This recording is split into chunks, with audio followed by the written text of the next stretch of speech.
चलो आज का क्लास हम शुरू कर रहे हैं। आज का क्लास शुरू कर रहे हैं होमवर्क से। वह अमीर है परंतु मैं गरीब हूं, क्या बनेगा अनुवाद इसका? वह he is rich but I am poor.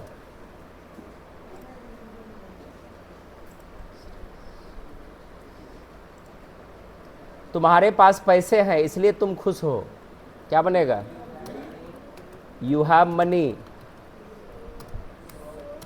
So you are happy. मेरे पास कलम नहीं है इसलिए मुझे कलम खरीदने के लिए बाजार जाना है। तो मेरे पास कलम नहीं है,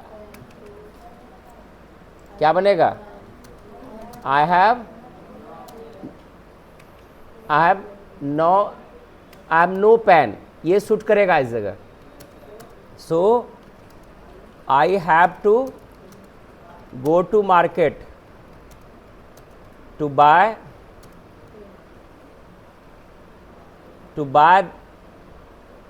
अ पेन। उसे कुछ कहना था क्योंकि वह बहुत दुखी था। He had to say something because he was very sorry। ध्यान रखना, दुखी के लिए सॉरी का ही प्रयोग करेंगे, उदास रहेगा तब सैड लगाएंगे। आज छुट्टी है इसलिए हम लोगों को स्कूल नहीं जाना है। टुडे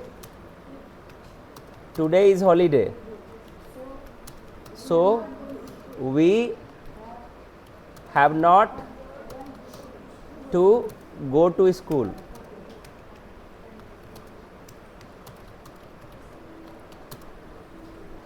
मेरी माँ बहुत अच्छी है परंतु मैं बहुत बुरा हूँ। पहले इतना बना लेते हैं, my mother is very good but I am very bad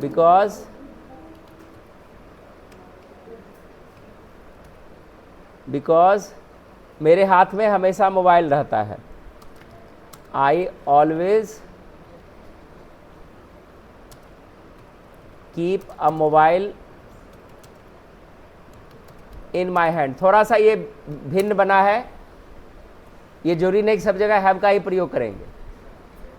I always keep a mobile in my hand, ठीक है। कुछ अनुवाद में एक दो ठो जो हम नहीं पढ़ाएं वो भी आएगा बीच बीच में, ठीक है। तो उसके लिए घबराना नहीं है। हाफ तो बन गया ना। उसके पास पैसे नहीं है इसलिए वह बहुत उदास है। और इसमें जो भी वाक्य हम लिखा रहे हैं वो दैनिक जीवन में इस्तेमाल होगा कि नहीं? ऐसा वाक्य हम लोग प्रयोग करेंगे, किसी से बात करेंगे, किसी को समझाएंगे, ठीक है। उनके पास पैसे नहीं है इसलिए वह बहुत उदास है। He has no money so he is very sad. Clear हुआ? यहां तक कोई दिक्कत? चलो अब नीचे हम चलते हैं। नीचे हम लोग इसी तरह के वाक्य को जो ऊपर में हैड टू का प्रयोग सीखे हैं उसी का फ्यूचर वाला फॉर्म आएगा। तो उसमें पहचान क्या होगा? ना होगा, जैसे पढ़ना होगा, खेलना होगा, दौड़ना होगा, मैच जीतना होगा, ठीक है ना।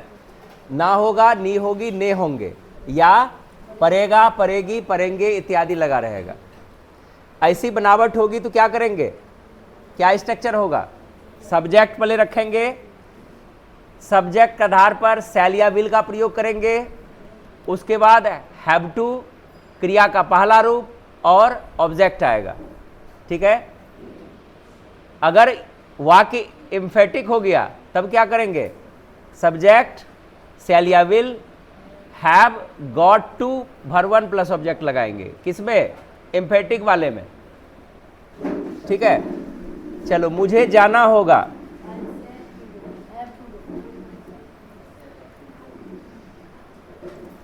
क्या बनेगा? आई शैल हैव टू गो, हम लोगों को घर जाना होगा। We shall have to go home, उसे वहां जाना पड़ेगा। He has to go there, sorry गलत हो गया, फ्यूचर है, he will have to go there.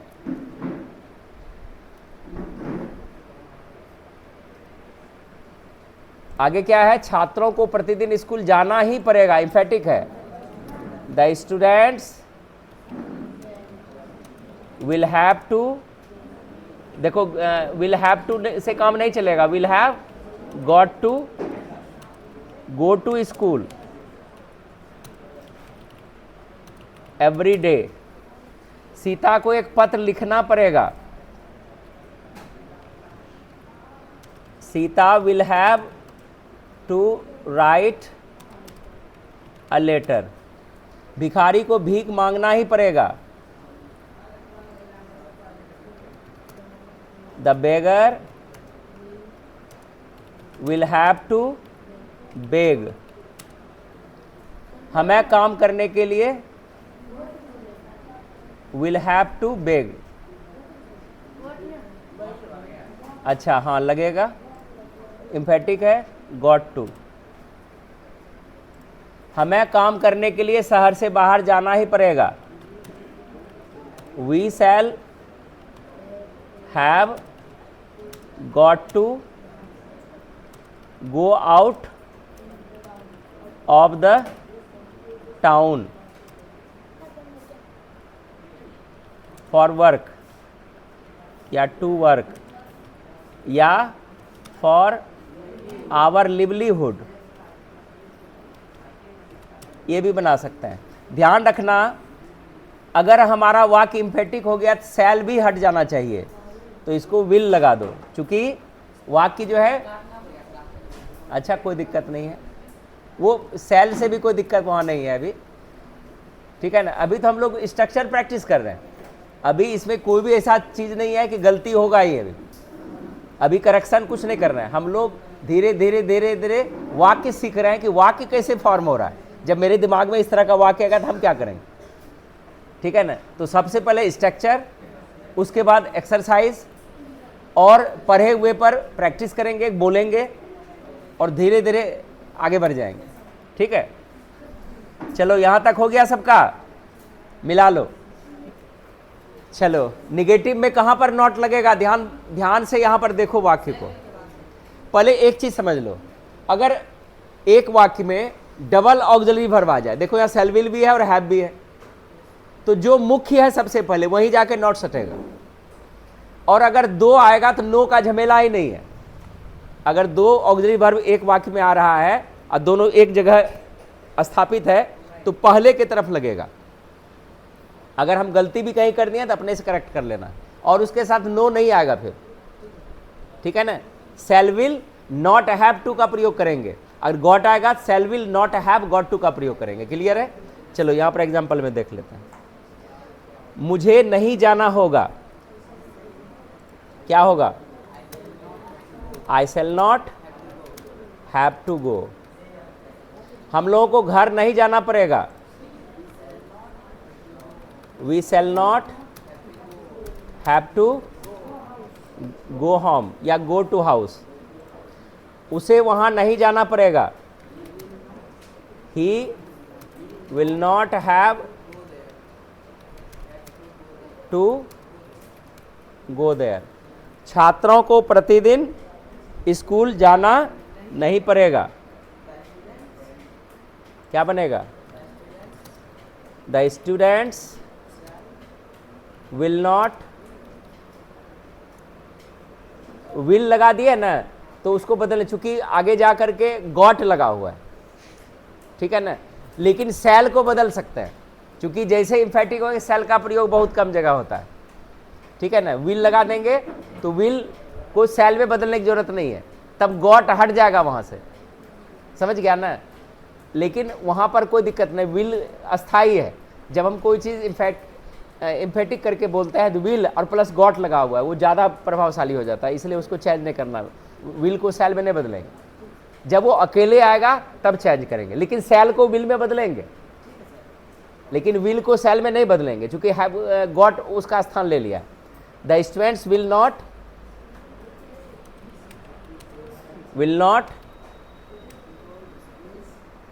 Have got to,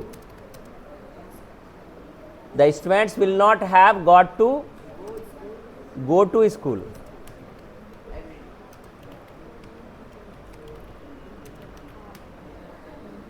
Sita को एक पत्र नहीं लिखना होगा, Sita will not have to write a letter। भिखारी को भीख नहीं मांगनी पड़ेगी, the beggar will not have to beg। अब हमें काम करने के लिए शहर से बाहर नहीं जाना पड़ेगा। Now we shall not have to go out of the town for work। हम एक ही रहने देते हैं, ठीक है। बेसिक स्ट्रक्चर में अभी त्रुटि भी है, कोई दिक्कत नहीं है, हमको स्ट्रक्चर पैटर्न को समझना है कि कितना स्ट्रक्चर पढ़े, ठीक है ना। हम इज आर एम को कितने तरीका से सीखे, हैव हैज को कितने तरीका से सीखे, ठीक है ना। अभी तो सीख रहे तीनों चीज, प्रेजेंट पास्ट और फ्यूचर का is am are shall will और हैव हैज हैड का प्रयोग मिला करके सीख रहे हैं, ठीक है। अब देखो इंट्रोगेटिव में क्या अगर आता है वाक्य में, शैल विल को पहले रखेंगे सब्जेक्ट, और बाकी अगर वाक्य निगेटिव है तो नॉट रखेंगे, हैव के पहले और सब्जेक्ट के बाद, यही ध्यान रखना है। Shall will subject, not have got to emphatic में।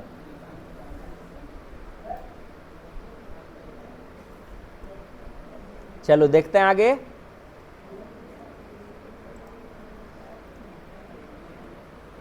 क्या मुझे नहीं जाना होगा, shall I not have to go. क्या हम लोगों को घर नहीं जाना होगा, shall we not have to go home.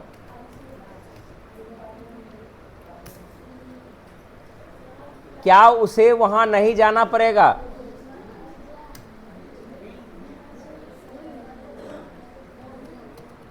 Will they not have to go there. क्या छात्रों को प्रतिदिन स्कूल नहीं जाना पड़ेगा,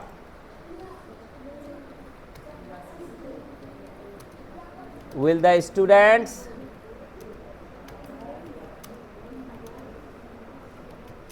not have to go to school।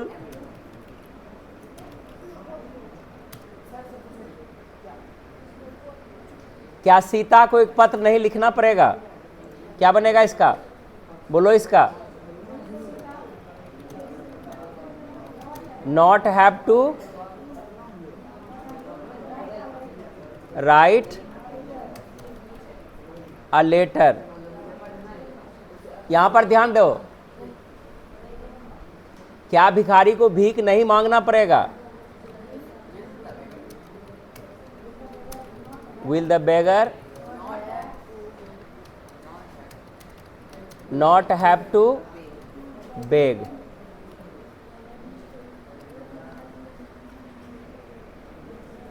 क्या अब हमें काम करने के लिए शहर से बाहर नहीं जाना पड़ेगा, shall we not have to go out of the town for work।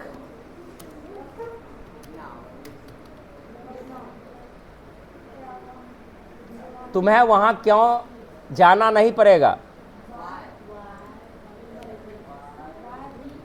why will you not have to go there. हमें आज बाजार कैसे नहीं जाना होगा?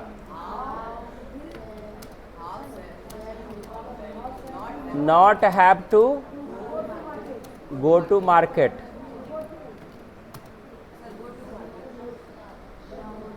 How shall we not have to go to market? उन लोगों को कहाँ जाना पड़ेगा? Where will they have to go? बन गया? चलो,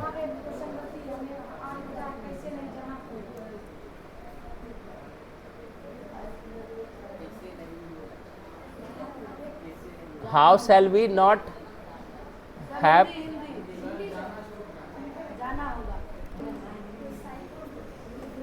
चलो होमवर्क एक बार देख लो, इसको बनाना है।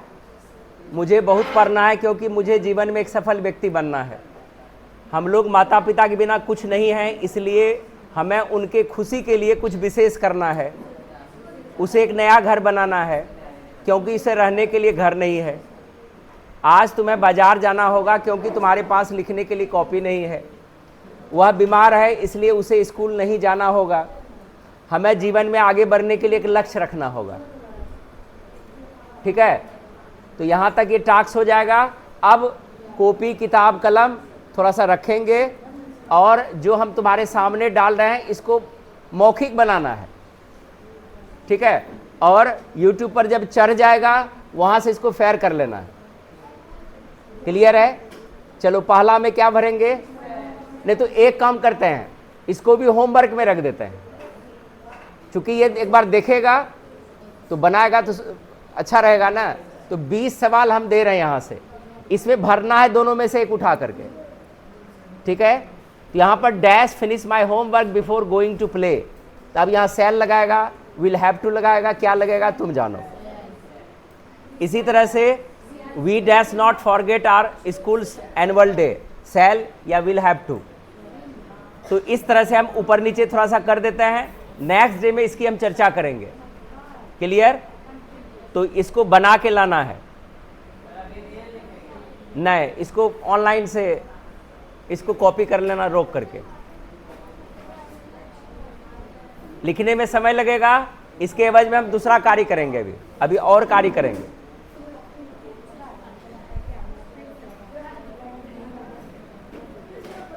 ये 20 प्रश्न हम दे रहे हैं, 20 प्रश्न और होमवर्क, ये दोनों को बनाना है घर में। हाँ, ये कॉपी में फेयर करना है और इसको बनाना है। दोनों में क्या कौन सा आंसर तुमको सूट कर रहा है, धीरे धीरे समझना है। चलो इस क्लास को हम यहीं पर रखेंगे। आज से एक नया क्लास शुरू होने वाली है, लेकिन ये उनके लिए होगा जो बोलने में तत्पर हुआ 1 महीने तक। क्योंकि हम सबको बारी बारी से बुलवा नहीं सकते हैं जब तक तुम्हारा मन नहीं होगा। ठीक है ना? क्योंकि बोलने का कार्य तुमको थोड़ा थोड़ा करना पड़ेगा, अपने तरफ से भी, दबाव डाल करके नहीं। तुम्हारा भी ये फील होना चाहिए कि मेरी ज़रूरत है। आज हम इंट्रोडक्शन बोलने जानते हैं तो कहीं भी स्टेज पर बोल सकते हैं। ठीक है ना? और अभी बहुत सारा टॉपिक आएगा। तो अब जो है कन्वर्सेशन हम कैसे सीखेंगे, और उसमें हम कुछ नहीं करेंगे, कंप्यूटर ही तुमको बताएगा कि कैसे अंग्रेजी बोलना है। ठीक है ना? तो चलो इसको हम पहले यहाँ पर पॉज करते हैं, आगे बढ़ेंगे। आपके बच्चों को अंग्रेजी सिखाने में मदद करने में बच्चे बहुत कमज़ोर हैं, उनको 0 से अंग्रेजी सीखना है, तो आप कैसे मदद करेंगे? कोई बात नहीं, हम बिल्कुल शुरू से शुरू करेंगे। पहले उन्हें बेसिक अल्फाबेट्स, नंबर्स और सिंपल वर्ड्स सिखाएंगे। तो वो आपसे प्रश्न करेंगे, उनका जवाब आप देने का प्रयास कीजिए। अब हमारे बच्चे आपसे बात करेंगे, अब उनका जवाब दीजिए। नमस्कार चेडी बेटी, आप मुझे इंग्लिश सिखा दीजिए क्योंकि मुझे इंग्लिश हल्का सा भी नहीं आता है जिससे मैं इंग्लिश बोल सकूं। कृपया करके आप मुझे इंग्लिश सिखा दें। नमस्ते, बिल्कुल मैं आपकी मदद करूंगा। पहले हम अंग्रेजी के बेसिक अल्फाबेट्स सीखते हैं। आप मुझे बताइए, क्या आपको अल्फाबेट्स आते हैं? यस। आते हैं अल्फ़ाबेट मुझे, आप सुन रहे हो? बहुत अच्छा। अब हम कुछ सिंपल शब्दों से शुरू करते हैं। जैसे एप्पल का मतलब होता है सेब और बॉल का मतलब होता है गेम। आप इन शब्दों को याद कर सकते हैं? यस, मैं कर सकता हूँ इसे याद। शाबाश, आपने बहुत अच्छा किया। अब हम थोड़े और शब्दों पर काम करते हैं। जैसे कैट का मतलब होता है बिल्ली और डॉग का मतलब होता है कुत्ता। इन शब्दों को याद करने की कोशिश कीजिए। ये मुझे याद हो चुके हैं। चैट जीपीटी हम आपको यहीं पर रोकेंगे। बच्चे को थोड़ा सा कन्वर्सेशन करने सिखाइए कि जैसे वो अपना नाम कैसे बताएगा, वो अपना इंट्रोडक्शन कैसे देगा। थोड़ा सा इन सब टॉपिक को टच कीजिए थोड़ा सा। बिल्कुल, चलिए हम इंट्रोडक्शन देने की बात करते हैं। जब आप किसी से मिलते हैं तो आप अपना नाम बताते हैं। जैसे हेलो माय नेम इज़, आपका नाम। फिर आप अपने बारे में थोड़ा और बता सकते हैं। जैसे आई एम, आपकी उम्र ईयर्स ओल्ड। आप अपना इंट्रोडक्शन देने की कोशिश कीजिए। Hello everyone, first of all I thank you very much to give me an opportunity to introduce. सिर्फ तुमको नाम बोलना है, ठीक है। कि मेरा नाम क्या है। Hello everyone, my name is प्रत्यक्ष। बहुत अच्छा, आपने बिल्कुल सही कहा। जब आप किसी से मिलते हैं तो आप अपना नाम ऐसे बता सकते हैं, हेलो माय नेम इज़, आपका नाम। आपने बहुत अच्छा इंट्रोडक्शन दिया। थैंक यू, शुक्रिया। आगे कुछ उनसे प्रश्न कीजिए आप, कन्वर्सेशन, छोटा छोटा कन्वर्सेशन, ताकि वो आपके अंग्रेजी को समझ पाएँ। ठीक है। ज़रूर। अब हम सिंपल क्वेश्चंस करते हैं। जैसे आप किसी से पूछते हैं व्हाट इज़ योर नेम और वो जवाब देते हैं माय नेम इज़, उनका नाम। अब आप पूछिए हाउ आर यू और वो जवाब देंगे I am fine thank you. आप इन क्वेश्चंस का अभ्यास कीजिए। कर लिए। कुछ प्रश्न उनसे पूछा जाए ताकि वो किस तरह जवाब दे रहे हैं उसमें करेक्शन कीजिए। ठीक है, आप उनसे पूछिए what is your favourite colour और वो जवाब दे सकते हैं माय फेवरेट कलर इज़, उनका पसंदीदा रंग। फिर आप पूछिए do you have any pets और वो जवाब देंगे येस आई हैव अ पालतू जानवर या no I don't have any pets. आप इन सवालों का अभ्यास कीजिए। कुछ प्रश्न उनसे डायरेक्ट पूछिए, आप पूछिए। ठीक है, मैं आपसे कुछ सवाल पूछूंगा, आप जवाब दीजिए। ठीक है। ए, what is your favourite colour? My favorite color do you is- have any pets? My favorite color कृपया is red. धीरे धीरे एक एक प्रश्न को बारी बारी से पूछने का कष्ट करें। बिल्कुल। पहले आप मुझसे ये बताइए आपका फेवरेट कलर क्या है? My favorite color is yellow. बहुत अच्छा, आपका फेवरेट कलर ब्लू है। ये सुनकर अच्छा लगा। अब आप मुझे बताइए क्या आपके पास कोई पालतू जानवर है? I have not any domestic pet. अच्छा, तो आपके पास कोई पालतू जानवर नहीं है। पालतू- कोई बात नहीं, बहुत अच्छा जवाब दिया आपने। आपने बहुत अच्छा प्रैक्टिस किया। Thank you. ये अपना परिचय कैसे देगा, थोड़ा सा इनको गाइड करें। बिल्कुल, जब आप अपना परिचय देना चाहते हैं तो आप ऐसे बता सकते हैं, हेलो माय नेम इज़, आपका नाम। आई एम, आपकी उम्र years old. My favourite colour is, आपका पसंदीदा रंग। आई डोंट हैव एनी पेट्स। इस तरह आप अपना परिचय दे सकते हैं। आप प्रैक्टिस कीजिए। ठीक है, बोले सर। और कुछ प्रश्न कीजिए। बिल्कुल, आप इन सवालों का अभ्यास कीजिए। What is your name? 2, how old are you? 3, what is your favourite colour? 4, do you have any pets? आप इन सवालों के जवाब देकर अपना परिचय देने की प्रैक्टिस कीजिए। चैट जीपीटी जी, आपका बहुत बहुत धन्यवाद कि आपने मेरे बच्चे को प्रोत्साहित किया। तो फिर हम मिलते हैं नेक्स्ट एपिसोड में। Thank you. आपका स्वागत है। मुझे खुशी हुई आपकी मदद करके। आपके बच्चे को बेस्ट विशेस। फिर मिलेंगे नेक्स्ट एपिसोड में। Take care.